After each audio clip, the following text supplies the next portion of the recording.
സൂരജ് ജലജ സുരേഷ് എഴുതിയ വേടൻ. ഇതെനിക്ക് അയച്ചു തന്ന ഓദറിനോട് തന്നെയാണ് ആദ്യം നന്ദി പറയാനുള്ളത്. ഈ പുസ്തകത്തെ പറ്റി കേട്ടപ്പോൾ മുതൽ ഒരുപാട് മുൻവിധികൾ എൻ്റെ ഉള്ളിലുണ്ടായിരുന്നു. എന്നാൽ വായിക്കാൻ തുടങ്ങിയതും അതൊക്കെ അപ്പാടെ മാറി.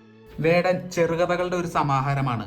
15 കഥകളിലൂടെ ഒരുപാട് മനുഷ്യവികാരങ്ങൾ പങ്കുവെക്കുന്ന ഒരു സൃഷ്ടി. വേടൻ എന്ന പേരിനൊപ്പമുള്ള ലസ്റ്റ്, ഫിയർ, ഹങ്കർ, വാനിറ്റി എന്ന ടാഗ്ലൈൻ വ്യക്തമായി സൂരജിന്റെ ഓരോ അക്ഷരങ്ങളിലും നമുക്ക് കാണാൻ സാധിക്കും. നമ്മുടെ എല്ലാവരുടെയും ഉള്ളിൽ ഒരു മൃഗം ഒളിഞ്ഞിരിക്കുന്നുണ്ട്. അതിനെ നിയന്ത്രിച്ചു നിർത്തുന്ന കൊണ്ടാണ് ജീവിതം സമാധാനപരമായി മുന്നോട്ട് പോകുന്നത്. എന്നാൽ ആ മൃഗം പുറത്തേക്ക് വന്നാൽ അത് ഒരുപാട് ജീവിതങ്ങളെ താറുമാറാക്കും. ചിലപ്പോൾ ജീവൻ വരെ നഷ്ടപ്പെട്ടേക്കാം. ഇതിലും സിമ്പിളായി ഈ പുസ്തകത്തെ പറ്റി പറയാൻ എനിക്കാവില്ല. സ്ലീപ്പിംഗ് ബ്യൂട്ടിയിൽ തുടങ്ങി ഹൃദയത്തിൽ അവസാനിക്കുന്ന സൂരജിന്റെ കഥകളിൽ നിരവധി കഥാപാത്രങ്ങളെയാണ് നമ്മൾ പരിചയപ്പെടുന്നത്. അവരിൽ ചിലരൊക്കെ നമ്മളായിരിക്കാം, അല്ലെങ്കിൽ നമ്മുടെ അയൽവാസികളോ സുഹൃത്തുക്കളോ ബന്ധുക്കളോ ആയിരിക്കാം. ആദ്യത്തെ 6 കഥകൾ എന്നെ പൂർണ്ണമായും വായനയിൽ പിടിച്ചിരുത്തിയെന്ന് തന്നെ പറയാം. വായനയിൽ തുടക്കക്കാരനായതുകൊണ്ടായിരിക്കണം പിന്നീടുള്ള ചില കഥകൾ ചെറിയൊരു ഇഴച്ചിൽ അനുഭവപ്പെട്ടു. എന്നാൽ അവസാനത്തെ കഥകളിലേക്ക് വന്നപ്പോൾ ലാഗ് ഇല്ലാതെ തന്നെ ഒറ്റയിരുപ്പിൽ വായിച്ചു തീർക്കാൻ എനിക്ക് സാധിച്ചു.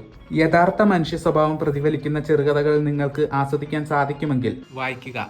മാൻകൈൻഡ് പബ്ലിക്കേഷൻസ് പുറത്തിറക്കിയ സൂരജ് ജലജ സുരേഷിന്റെ വേടൻ.